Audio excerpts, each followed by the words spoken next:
Wonderful. Okay, so this next session is a very special one, particularly for me. It was a series of, I would say, fortunate events that led to introduction of this session to the Singapore Actuarial Conference.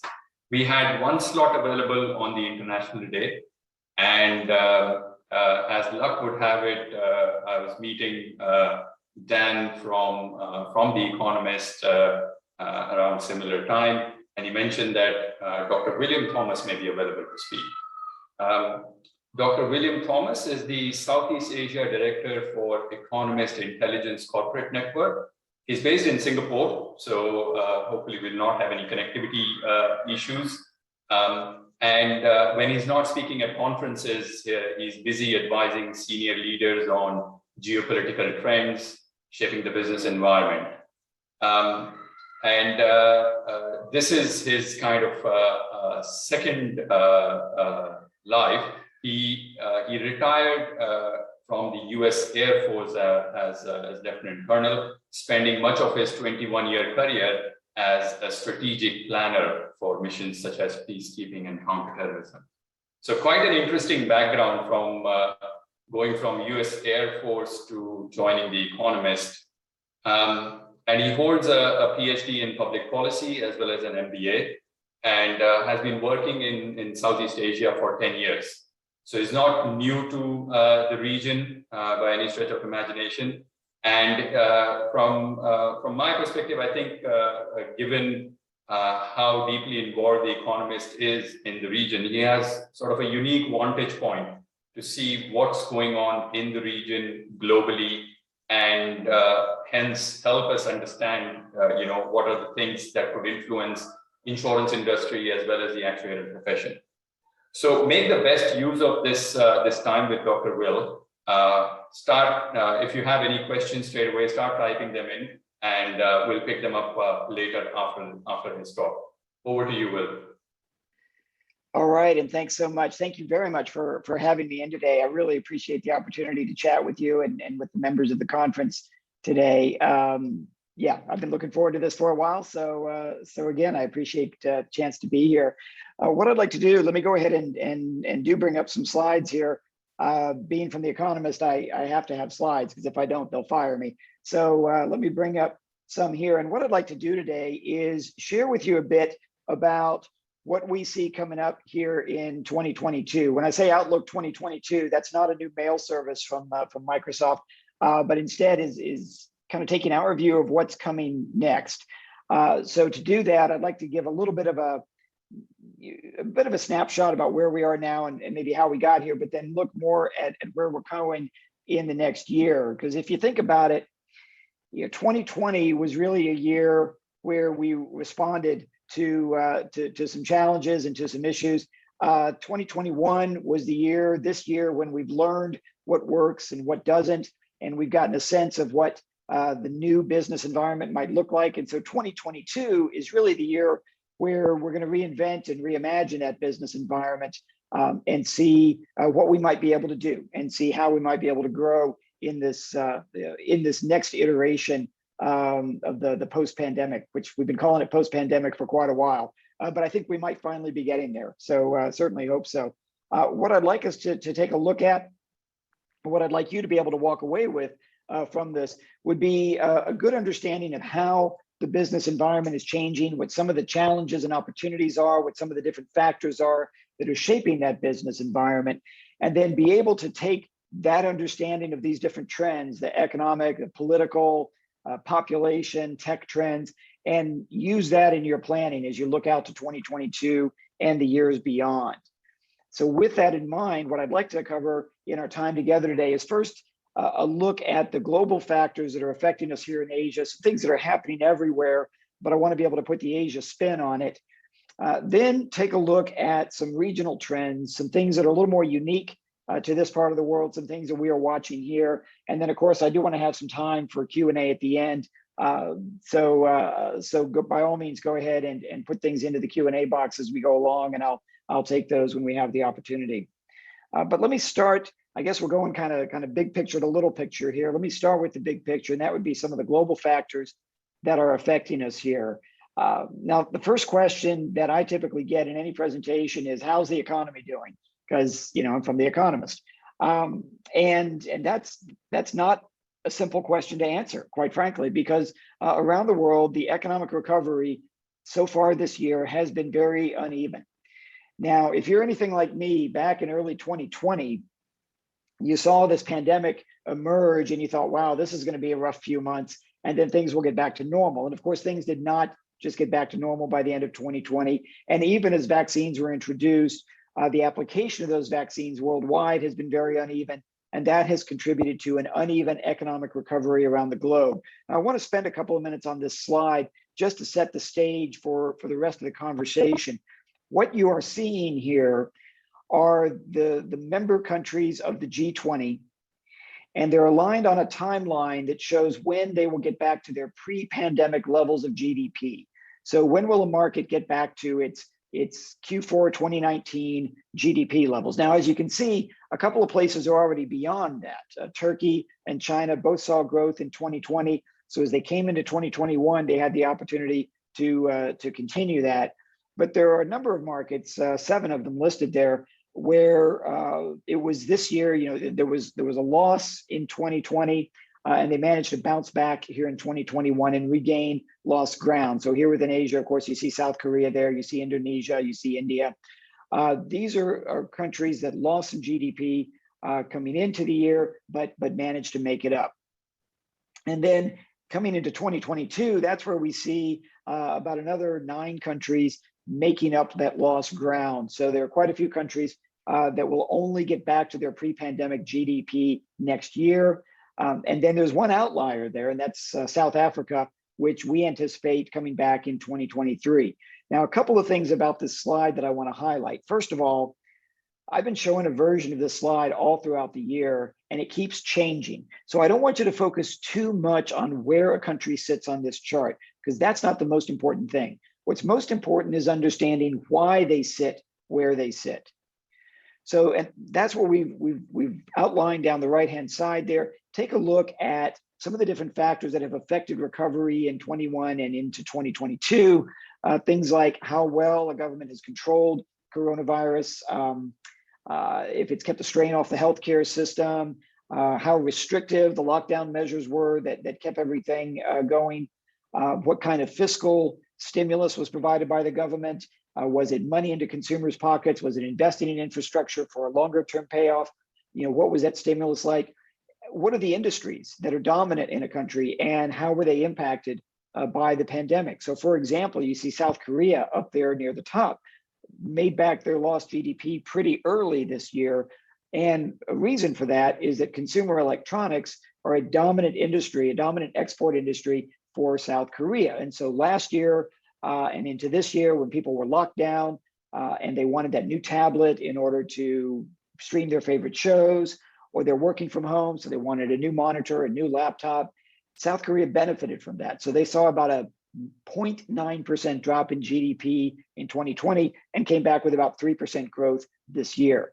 You see that in other places as well, but compare that with some markets here in Asia that are not coming back quickly, like Thailand and the Philippines, where tourism is a dominant part of their GDP, and it's simply been shut down for the last 20 months and won't fully reopen for some time to come. So that's going to be slowing down their recovery. And that's one of the reasons you see this uneven recovery, is because there are so many different factors that affect recovery, and they play out differently in different markets. So again, you know, you see that as you look around the region here. On the top half of this bar chart, you can see different markets on the positive side showing growth from the end of 2019 through the end of 2021. Okay, this is how that unevenness is showing itself in Asia. So you've got markets at the top like China, Taiwan, Vietnam. They all saw growth in 2020. That momentum continued in 2021, so they're advancing ahead. You see other markets such as, of course, South Korea and India and Indonesia. Like I said, they lost ground in 2020, but they're coming back or have already come back here in 2021. And then towards the bottom half, you see some markets that are a little bit farther behind. Now, there are a couple there that could very easily change by the end of this year. Singapore is like right on the line with a really strong Q3 under its belt. And if Q4 goes as we expect, Singapore will actually flip over into the positive column and make up its lost ground by the end of this year. Hong Kong may just break even.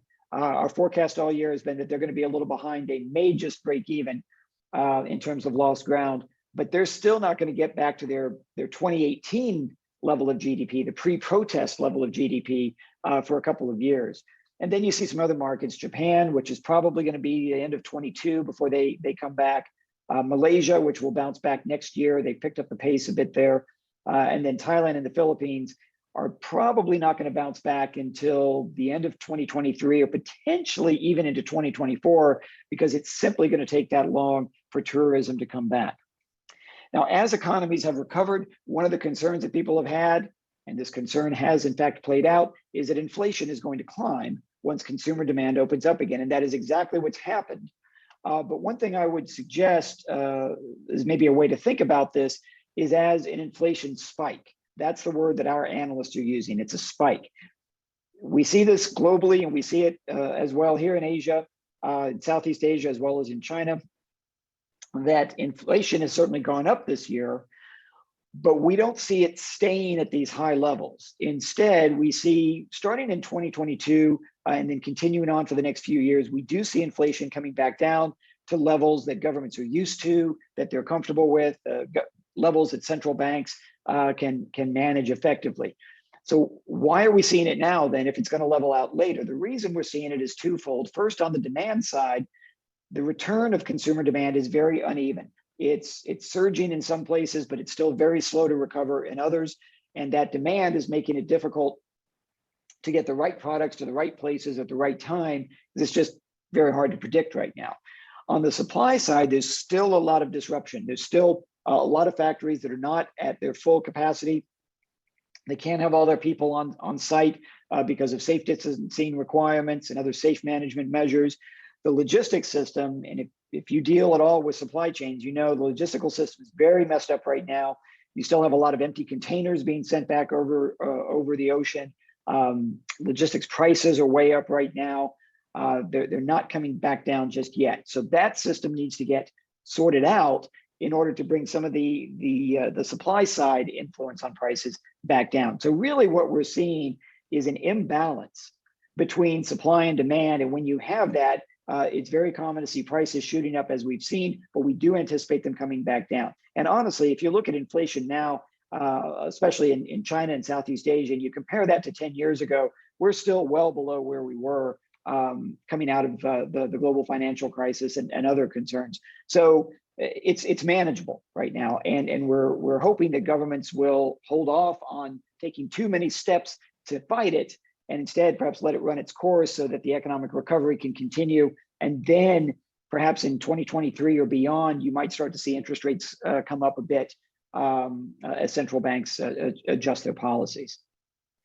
That's something that, of course, was triggered by the pandemic. There's something else that occurred because of the pandemic. And this one, it's almost a silver lining, really. And that is the adoption of technology. Now, for many years, a lot of companies talked about digital transformation. They didn't necessarily do anything about it. But suddenly in 2020, they didn't have much of a choice.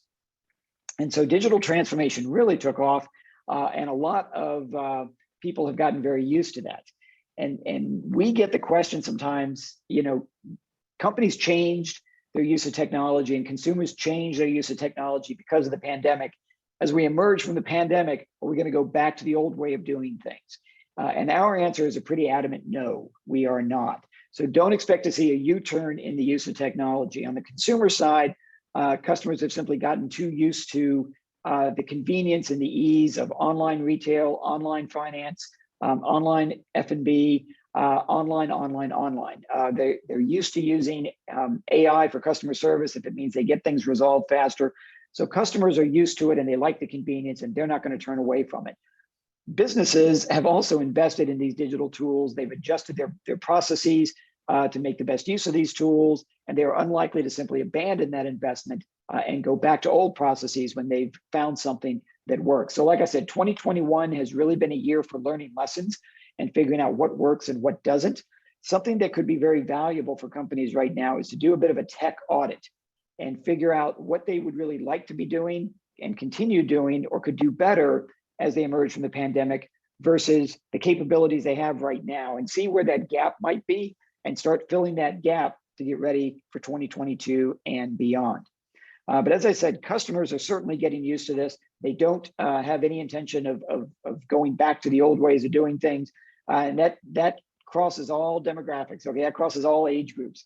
So a Gen Xer like me, 55 years old, I finally got into online grocery delivery and online F&B delivery. I'm not going back, okay? And I fit right into that 60% of Gen Xers who say they're not going back. But even the baby boomers, those who have adjusted their online habits, don't have any intention of going back for the most part, okay? Most of them do not intend to go back. Now we're seeing some of this digital transformation take off, certainly in retail, and online retail has grown, but we're seeing it in the financial sector as well. So whether it's banks or insurance, wealth management, we're seeing the growth of technology in these fields. The financial sector has been fairly slow to adopt new digital methods, digital tools. At an event that we ran back in January on connected cities and smart cities, one of our speakers was the managing director for a major bank here, and he pointed out that it took the pandemic for them to finally get on board the digital train. And it's interesting to me that a few years ago, I used to look at banks and fintech companies as competitors, or insurance and fintech companies as competitors. And now what we're seeing is more partnership between the financial service firms and fintech companies, and in some cases even acquisition of those companies and bringing them in-house. So a lot more partnership there, a lot more funding going into fintech. We're seeing insurtech and wealth management tech also picking up. This is proving to be very popular, particularly here in Asia, and we'll talk a little more about that in a moment. And what I'd like to do is go ahead and focus in on Asia. I'd like to spend a few minutes on some regional trends, and then we'll have a chance to pull up and see what questions you might have. So let's talk a bit about what's happening here around the region. And I talked about economic growth. I talked about economic recovery in individual markets. Let's look at the region on a big picture. So as we look at China versus our forecast for economic growth in Southeast Asia, we see some pretty interesting differences. What you're seeing on this slide here are these two charts. You see these two line charts. On the left, we're looking at China. On the right, we're looking at Southeast Asia. And what you see is a dark blue line, which represents our economic forecast, our 5-year forecast for that market before the pandemic. So this is what we were forecasting before everything happened, like way back in January of 2020, seems so long ago. Compare that with the light blue line, which is our current forecast just from a couple of months ago. And what you can see in the case of China is that it's following the same trajectory as it was beforehand, but actually at a slightly higher level. So China's gotten a little bit of a boost from the pandemic, and in some ways it simply got pushed ahead of everybody else by cracking down perhaps so quickly on coronavirus there, and then resolving a lot of issues internally. So even though the borders are closed, there's a lot of business as usual inside mainland China, and that's allowed them to get back on track for their growth. And indeed, we expect that they're going to follow the same growth. The steepness of the growth curve will be the same, but it will actually be at a somewhat higher level than we originally forecast. Southeast Asia has seen something very different. Again, the dark blue line there represents our original forecast back in January of 2020. The light blue line represents our current forecast for economic growth through the middle of the decade. And as you can see, there's a pretty big gap, as well as a shallower growth curve now than what we were anticipating originally. So in many ways, what we've seen is a couple of years of lost growth here in Southeast Asia. We do see some individual markets coming back quickly, but we see others coming back slowly, and that's throwing everything off. And of course, when you look at China, we're looking at the recovery in one market, whereas here, when we say ASEAN, we're looking at 10 markets. And you've got some that are coming back fairly strongly, such as Indonesia. Singapore is bouncing back, but others are going to be much longer, certainly Thailand and the Philippines. And of course, Myanmar has faced its own challenges and its own tragedies this year that are dragging down the regional growth average. There are some things here in the region, such as tourism, that are very important to the region that are still shut down. Singapore, of course, is a transit hub, both for air and shipping, and certainly on the air side, it's lost out a lot on that. It serves largely as a regional business hub, but with 10% of the foreign population having left in the last year, and in some cases taking their jobs with them to be done somewhere else, that is creating some challenges for Singapore and for Singapore's growth in the years to come. So we're bouncing back now, but we do see some potential slowdowns in growth in the years to come. Now, again, don't want to sound too gloom and doom here, looking at the region, because there are certainly some bright spots, and I want to highlight those for you right now. So one of the things that we've seen when we look at individual growth, not just country growth, but even individual growth, is that as you look around Asia, the fastest rate for household income growth is going to be seen in the emerging markets. So China's got the fastest annual rate through the rest of this decade, okay, up through 2030. We anticipate China having the fastest annual household growth or household income growth, followed very closely by Vietnam, and to a lesser extent, Thailand and the Philippines. Now, with that happening, with that individual growth in household income, also comes a growth in personal consumption. So once again, we see Vietnam now up there at the top, heading just ahead of China, and then again, Thailand and the Philippines falling in somewhere behind them. Now, a question that I often get is, why are the emerging markets growing so quickly? Why not the developed markets? Why not Singapore? Why not South Korea, for example? And the answer is that what we're seeing in these emerging markets is the growth of the middle class. We're seeing the emergence of the middle class in these emerging markets. These are places that have typically seen large income gaps or wealth gaps. And I'm certainly not saying that those are disappearing, but you are seeing people move from the lowest income echelons up into the middle income bracket. And so we are starting to see the growth of a middle class. Now, that's going to create some interesting changes and some interesting opportunities in these countries through the rest of the decade. For example, when you talk about the private consumption going up, it's not just the amount that people consume, but it's also going to be what they consume that changes. So people who bought domestic goods before might start buying foreign goods. People engaged in domestic tourism might engage in foreign tourism, international tourism, once borders open up again. You'll see more parents sending kids to education centers, to private education, because now they can afford to, and they want to take advantage of the booming economy or the economy that is growing in their countries. Healthcare may switch from the public provisions to private healthcare, again, because people can afford it. You're likely to see, and particularly in Vietnam, in the rural areas, a greater consumption, not just not just in the cities, but out in the rural parts of the country. And that's actually a government goal, to have 50% of the country shopping online by 2025. And so you're seeing the rollout of better internet access to allow for that. And so you're going to see changing buying patterns, not just the amounts, but also the content of that buying, if you will. The products and the services that are being bought are going to be changing. One area where you might see then some change is in insurance. So you probably have better forecasts for your industry than I do, but I want to share just a few thoughts that our analysts have on this. As vaccinations pick up, as vaccination rates pick up, and countries feel like they're getting control of COVID and they're able to open up more, you're going to see economies start to grow again, but also you're going to see individuals and households feeling like they have more economic security, like their job is more secure, their income is more secure, their risk level is dropping, and that's going to spur a return back to products that they might have put off, that they might have been putting off for the last couple of years. So around protection or savings products, they may be getting back into that. You'll also see, as businesses start to grow again, as they reopen, as they invest, and we are seeing investment both in facilities and in people. As they do that, you're going to see more projects, more facilities, more infrastructure that requires damage coverage and liability coverage and so forth. So that's certainly a net positive for the industry.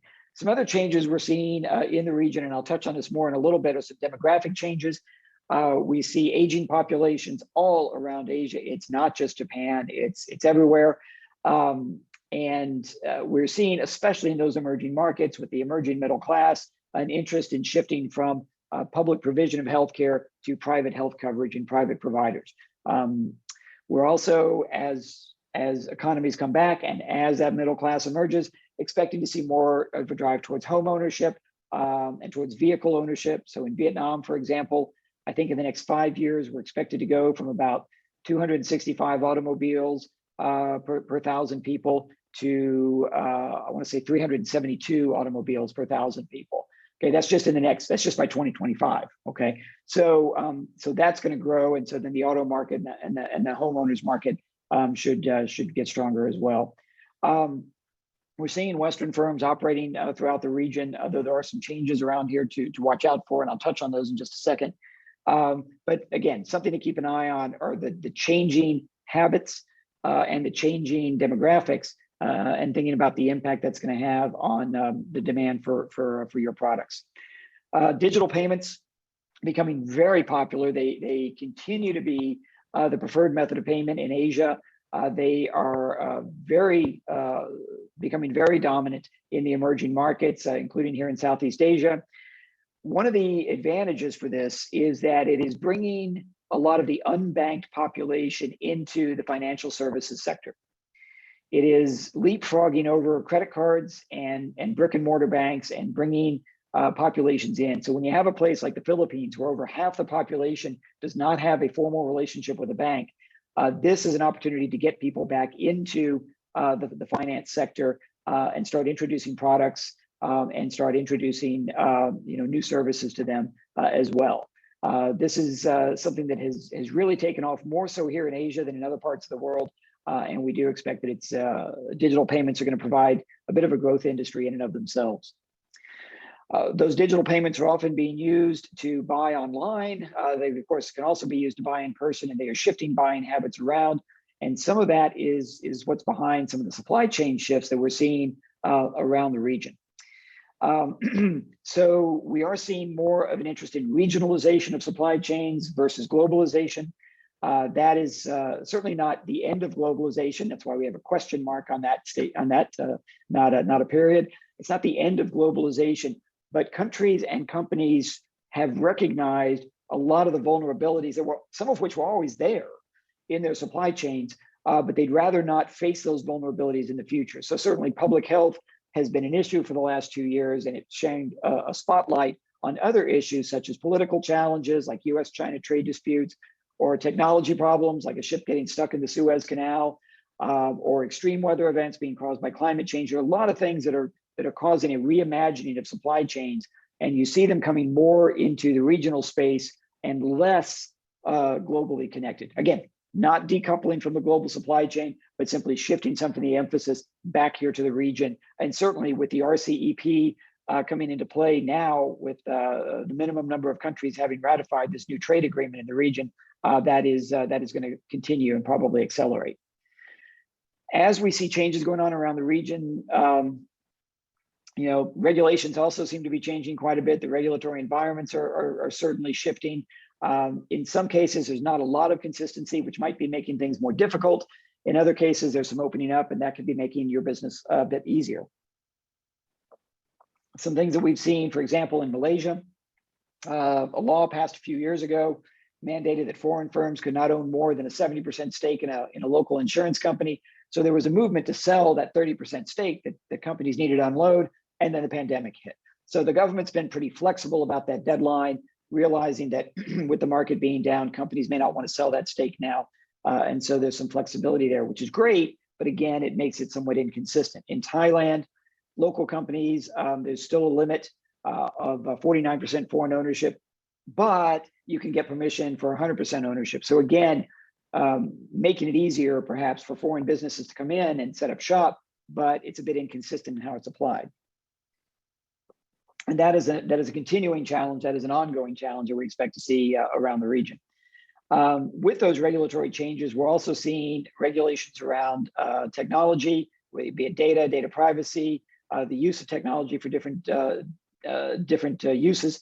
And part of that is because of the growing concern about the leakage of data and the misuse of data. The other challenge out there in the digital realm, of course, are the cyber attacks. So it's not just having a data breach anymore and letting your customer information get out there into the public.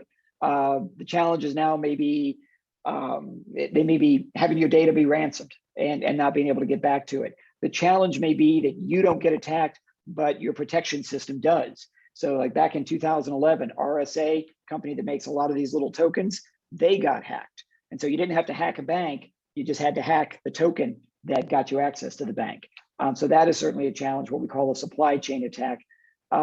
These are things that the companies are certainly watching out for going forward. There's a lot of concern about the uncontrolled spread of these. So a virus gets out, or some sort of malicious attack gets out, and it cannot be controlled. And we saw this in 2017.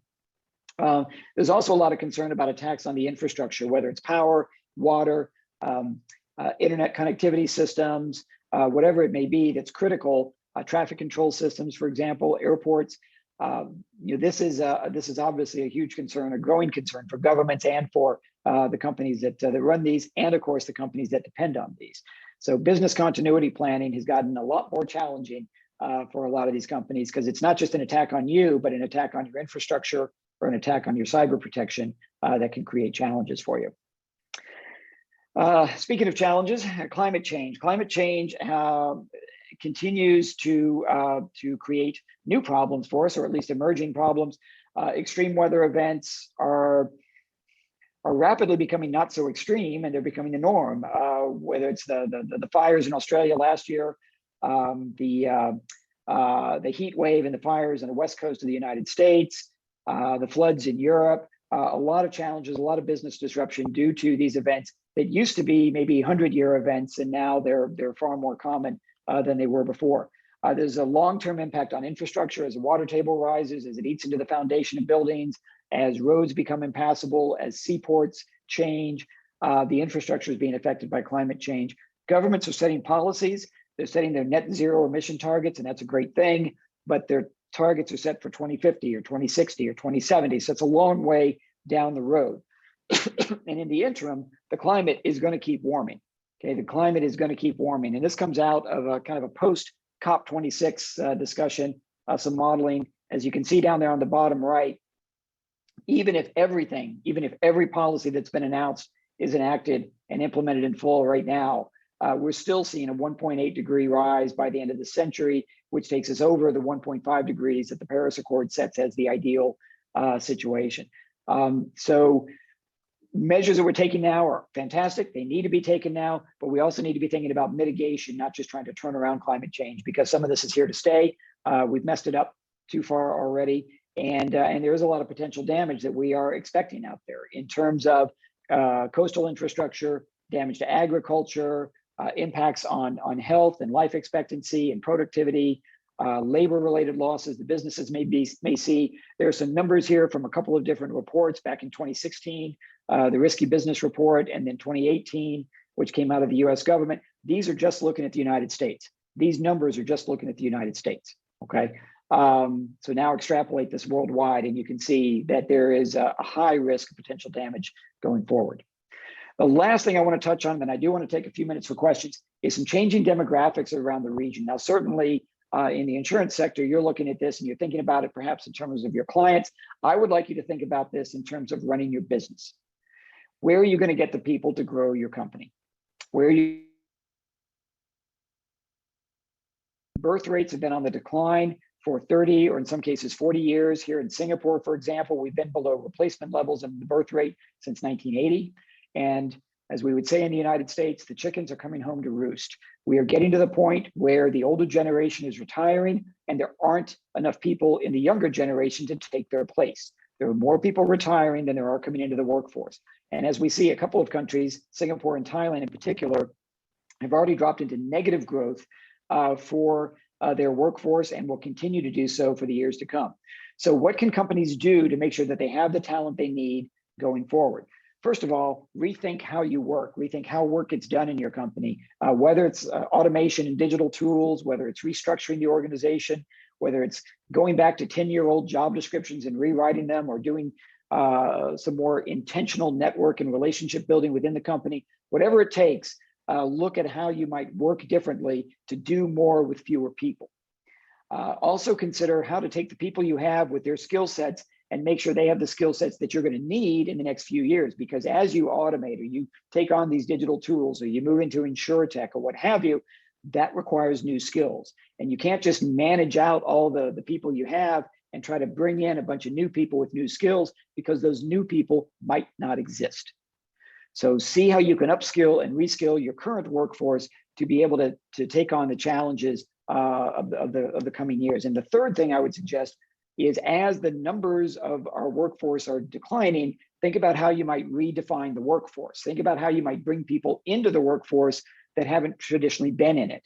So how could you recruit people into your company who might not traditionally be in the workforce? In some countries, it might be people with disabilities. In other countries, it might be certain ethnic groups. It might be age groups that you don't normally think about hiring, but you could. It might be mothers who would have taken on the family responsibilities, the parenting responsibilities, and they'd like to work, but they need flexibility. Think about how you can recruit people who might not be in that normal, traditional employment pool that you'd be looking at.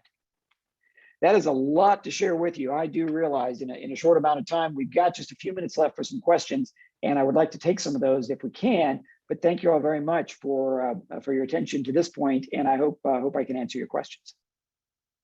Thanks a lot, Will. It was really a lot to absorb, and there are a few questions that have come through, and we do have 5 minutes, so let me pick them up. I'll try and sort of cover them by different topics of interest, right? Hitesh has asked a question around climate change, so let me begin with that. There are two questions there. First is China's growth is predicated on coal and using iron ore. So what are your thoughts on climate change activism affecting this? And then second related thing, which I don't hear a lot of people talking about, but I'm sure there are these solutions out there. What are the big scientific developments that can potentially get us out of climate change without necessarily us reducing our consumption of fossil fuels? Okay, so a couple things there. First of all, on China, China has set a goal of 2060 for net zero emissions, but they have also acknowledged that they have not hit their peak emission point yet. So the emissions they have are actually still going to continue climbing for a few more years before they start to decline. So while for the next few years, yes, that growth is predicated on coal, and there are still new coal-fired electrical plants opening up. They haven't started shutting that down yet. They do recognize the need to transition out of that and move into other areas in the coming years. So one thing, for example, that you're going to be seeing coming out of China that they are developing now is their own semiconductor industry. So rather than being reliant upon, say, the United States for a lot of their chips, or being reliant upon Taiwan, like TSMC for a lot of their chips, they would like to have their own homegrown industry. And so they're not just copying what everyone else does, they're actually starting from the ground up, letting the lesser firms get weeded out, and so the stronger firms rise. And that's going to be a new and important industry for them going forward. So this is something, that's just one example of some emerging industries that you're likely to see in China that are going to pick up some of that growth going forward. The other question then, also climate related, is what are some of the scientific developments, and make sure I've understood this correctly, what are some of the scientific developments and innovations that might allow us to reduce the impact of climate change or avoid serious climate change without getting away from automobiles, fossil fuel automobiles? I haven't seen any, and if you do, put it in the chat box, because honestly, we are moving away from internal combustion engines.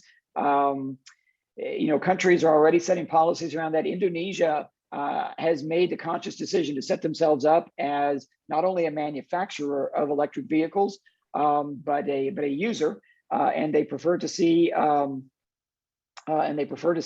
their own population shift over to EVs.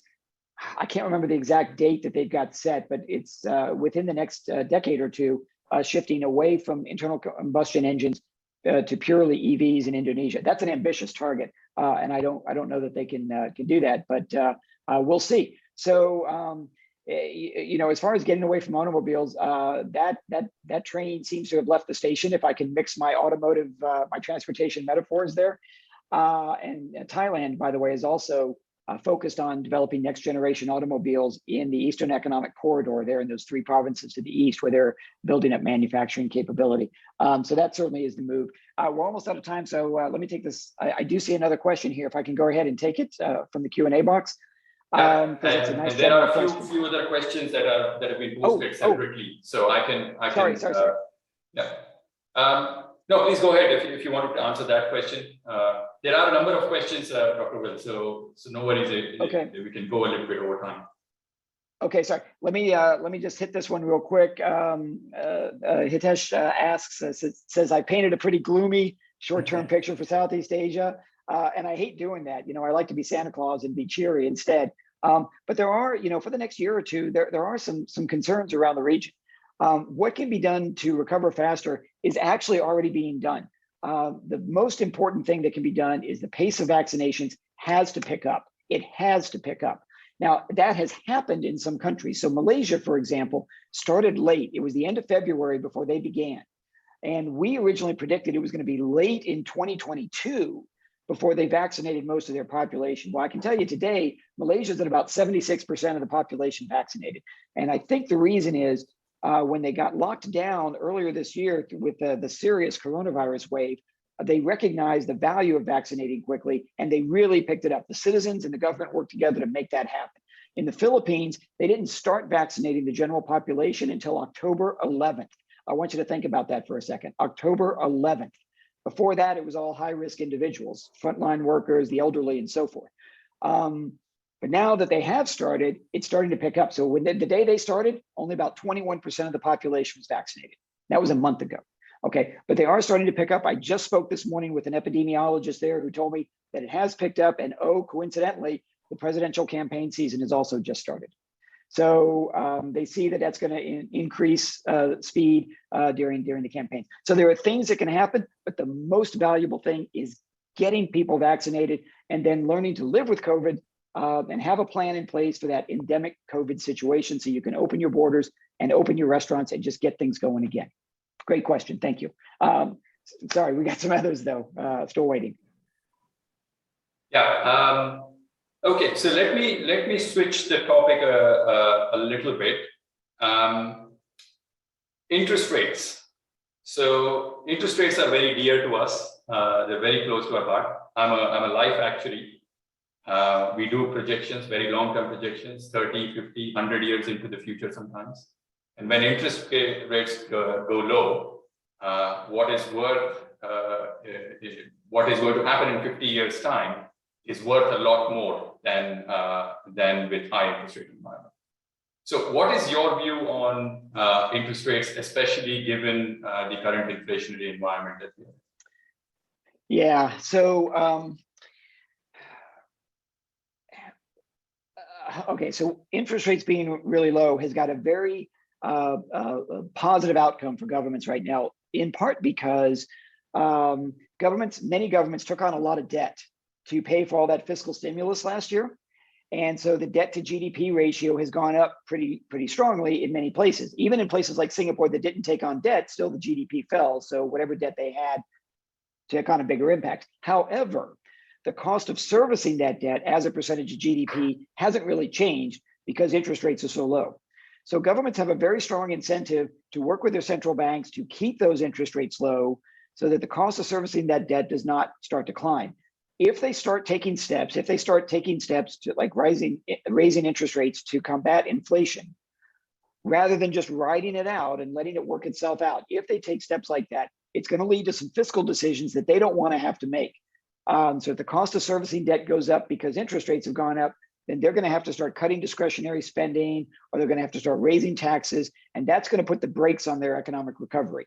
So we know that governments don't want to see interest rates go up at least until about 2023 for most of those governments that are or most of those economies that are recovering, the governments don't want to see rates rise until at least 2023. And that's been our prediction, is that it'll be that long before you see significant interest rate rises.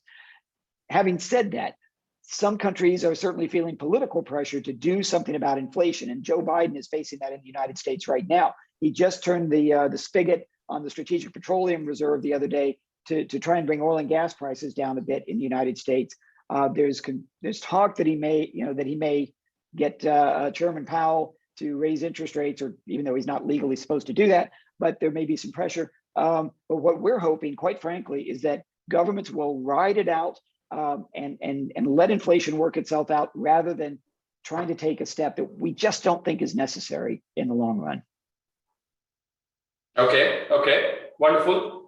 And so related to that a little bit, a question from Vitali.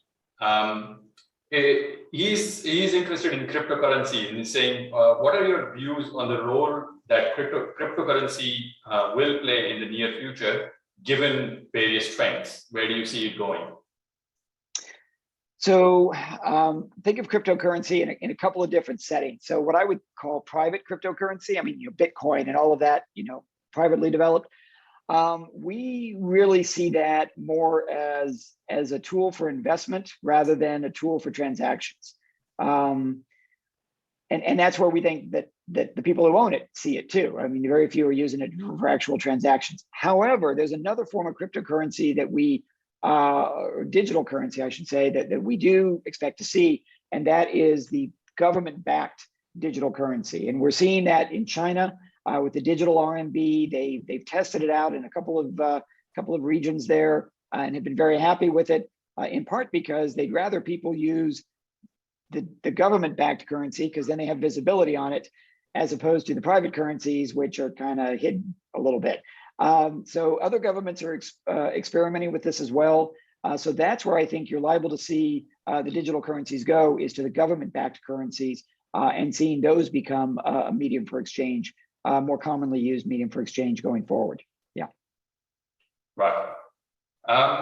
Okay. And in your opening slide, you mentioned how China is already ahead of where it was pre-pandemic. But we also know that China currently still has a zero COVID policy. So can you shed a little bit more light on your thoughts on what does this mean for China? What does this mean for the rest of the world? And maybe what does it mean particularly for Singapore, if there are a couple of things that are specific to Singapore that we should be aware of because of this policy? Yeah, so the biggest impact that the rest of Asia is going to feel from China's zero COVID policy is that as long as their borders stay closed, which they're likely to do through the end of 2022, the bulk of tourists in Asia are simply not going to be here, because China is the biggest source of tourism in Asia. So when we talk about Thailand and the Philippines, for example, coming back, getting their tourism industry back, it's not simply a matter of those countries vaccinating. It's a matter of other countries being willing to send their citizens, let their citizens go, and then turn around and come home. And China is showing a strong unwillingness to do that. They're still opening up new quarantine facilities. They've made it very clear that certainly through at least through the middle of 2022, because you've got the Olympics and then you have the Party Congress going on. With those major events, they don't want to risk an outbreak in the country. And from what I understand, talking with my colleagues up there, a lot of people in China simply have no interest in leaving the country either. They have memories of SARS. They know that life is pretty good in China right now, and they don't want to be the one that brings something back. So they're not that inclined to go out anyway. So that's the biggest thing I think it means for the rest of the region is the lack of tourism. Something else though that's going to be interesting is Singapore is a regional hub, of course, for many companies, and in some cases it's the Southeast region. For others, it's all of APAC sits here in Singapore.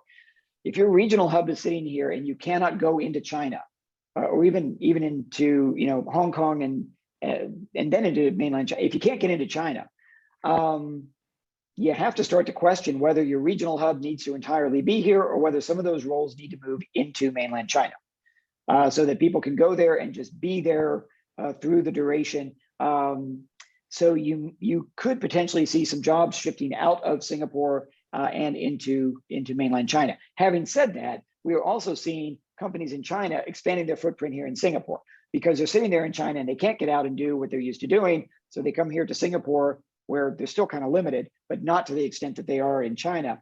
So for example, there's one major tech company out of China that I was speaking with recently. A year ago, they had one person here. Now they have 400. The footprint is expanding, and it's a lot of the major Chinese tech companies are expanding here. So some of the Western firms may relocate some jobs into mainland China, but some of the China firms may relocate a lot of their jobs back here to Singapore. Okay, I hope Singapore is a net gainer from that perspective. You gotta hope so, yeah. Maybe last couple of questions, Dr. Will, before we let you go. I have a copy of the world ahead 2022, so I'm very reading it with keen interest. So it had a very prophetic sort of statement that pandemics do not die; they fade away, and that's the sort of unfortunate truth at the moment. Maybe a simple question: when do you think we will stop wearing masks? Oh, that's a great question. I was in Germany last month just for a few days, and people were not wearing masks outside. They were wearing them inside and on public transit, but not outside. And I got to tell you, that felt good. It felt good. Here in Singapore, at least, the government has suggested that that's probably the last measure that will go away. So after we get away from limitations on food and beverage, after we get away from limitations on how many people you can invite into your home, only after that are we likely to get to do away with the masks. So it's going to be progressive. And every country is taking these steps differently. Some are going to go faster than others. We've seen in Malaysia, as they vaccinated more, they've opened up some things more quickly. They've sort of leapfrogged over Singapore in terms of business events and so on. So every country is going to be different. And everybody on the call here today is going to experience something different depending on where they are. But yeah, Singapore government has suggested masks are going to be the last thing to go, I'm afraid. Yeah. Okay, we'll continue to enjoy our homestays then. Maybe last question before you go. Tell us a little bit more about the Economist Intelligence Corporate Network, if you could. Absolutely, I will. One thing I do want to point out is we are somewhat separate from the weekly publication. So these guys are awesome. I hope you read The Economist. But that doesn't affect my salary because we're a different business unit. So that's also who publishes The World Ahead, which you just showed. And I encourage everyone to read that because one of my grad school professors has an article in there this year, Francis Fukuyama. So grade him as harshly as he graded me, okay? But in terms of the EICN, Economist Intelligence Corporate Network, we are part of Economist Intelligence Unit. We are part of the business advisory and business intelligence part of the Economist Group. And what we do within the corporate network is, well, it's a network, and companies take on memberships with us. And as part of that membership, they get a series of events each year. So there are monthly events hosted by yours truly, which may be a presentation from me or maybe a panel discussion. It could be a large event involving, in my case, Singapore and KL members. It could be a smaller event of just like 20 CEOs. So these are senior leaders, C-suite leaders who are joining. Each company also gets an annual briefing. So very similar to what I prepared for you today, something like that. Every company gets that, and they may use it internally for a strategy meeting, or they may use it as a client-facing sort of thing. And it's a great way for these companies to get insights from the Economist Intelligence Unit, but also from their peers. And that's what I love about this network environment is you'll have somebody who leads a hotel in Asia, leads a hotel company, sitting next to a manufacturer, sitting next to a tech company, sitting next to somebody from a power utility, and they all have similar challenges. I mean, when it comes to things like talent or supply chain or concerns about inflation, so they have similar challenges. And by sitting there together, they actually share ideas across industry. So if you're a banker and you just sit with bankers, if you're in insurance and you just sit with people from insurance, you learn some great practices that other insurance companies do. But when you learn from other industries, Well, now you're learning something that nobody else in your industry does. And that gives you a chance to try something new and move ahead. And that's what I love about a network environment. I've had roles similar to this before and in other companies. And I think that network piece is one of the most valuable things that our members get. So it's fun for me because I get to learn how to run all these different kinds of companies because I'm working with their CEOs all the time. And when I get a chance to put together a brief like this one, then which I do about 6 or 7 times a week, I guess, it gives me a chance to learn more about the company and what they do. I feel like I should be paying the members for this education, but that's a lousy business model. So I'm not going to do that. But I love the members that we've got. They're fantastic. Yeah. Wonderful.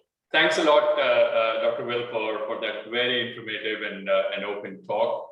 And I hope this is just the beginning of a relationship that Singapore Actuarial Society has with the ICN. I would love to have you again with more curated material for our community. Thanks a lot.